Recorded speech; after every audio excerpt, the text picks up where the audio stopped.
After shaping the root canal, select a master cone that closely matches the apical size. Insert the selected gutta percha point. Make sure that the selected gutta percha fits snugly in the canal, and establish that there is a tug back at its apical extent. Take an X-ray to verify the fit. It is very important to select the appropriate dia pen tip that most closely matches the size of the prepared canal. To select the appropriate tip, try inserting each size tip one by one. The purpose of this is to measure the length of the canal. Select the largest tip, which can be inserted 3 to 5 millimeters from the apex.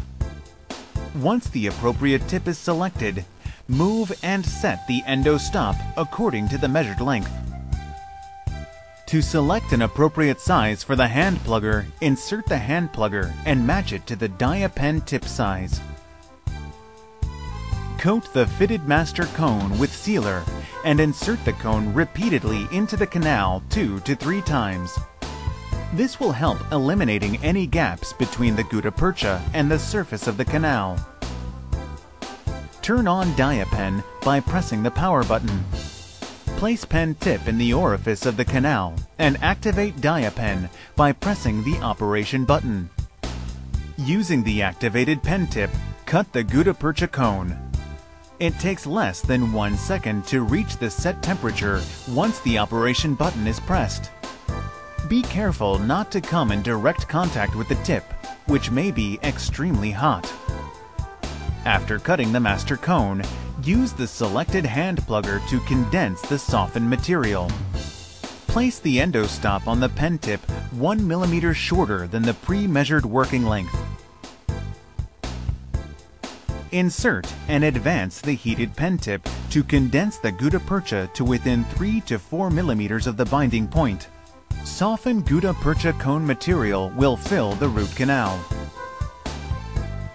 Release the operation button. Push and hold the cooled pen tip.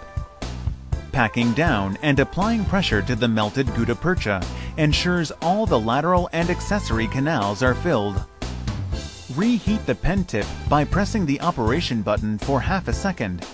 Then, release the operation button to allow the pen tip to begin cooling, while at the same time, wiggle the unit and remove the tip quickly from the canal. The tip will carry and remove the coronal mass of gutta percha, leaving the apical plug and sealed lateral and accessory canals. Use the hand plugger to condense the remaining gutta percha material. Using Diadent's Dia Gun, press the power button for 1 to 2 seconds to activate the unit and to adjust to the desired temperature. Using Dia Gun's tip, make contact with the upper part of the remaining gutta percha material in the canal and transfer heat for 3 to 5 seconds to soften the material. Using backfill technique, begin extruding the melted gutta percha obturator so that only 2 to 3 millimeters of the canal is filled behind the apical plug. Do not attempt to backfill the entire canal in one shot. After the extruded material fills the backfill space, the back pressure of the extruded gutta percha will move the tip back out of the canal. Slowly withdraw the gun tip from the canal. Take your time. After withdrawing Dia Gun's tip, use the hand plugger to pack the filled gutta percha material.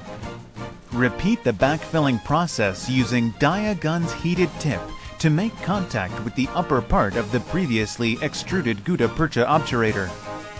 Wait for 3 to 5 seconds, allowing the tip to reheat the material. Begin extruding the melted gutta percha obturator 2 to 3 millimeters away. Move Dia Gun's tip. Use the hand plugger again to pack down the melted gutta percha obturator.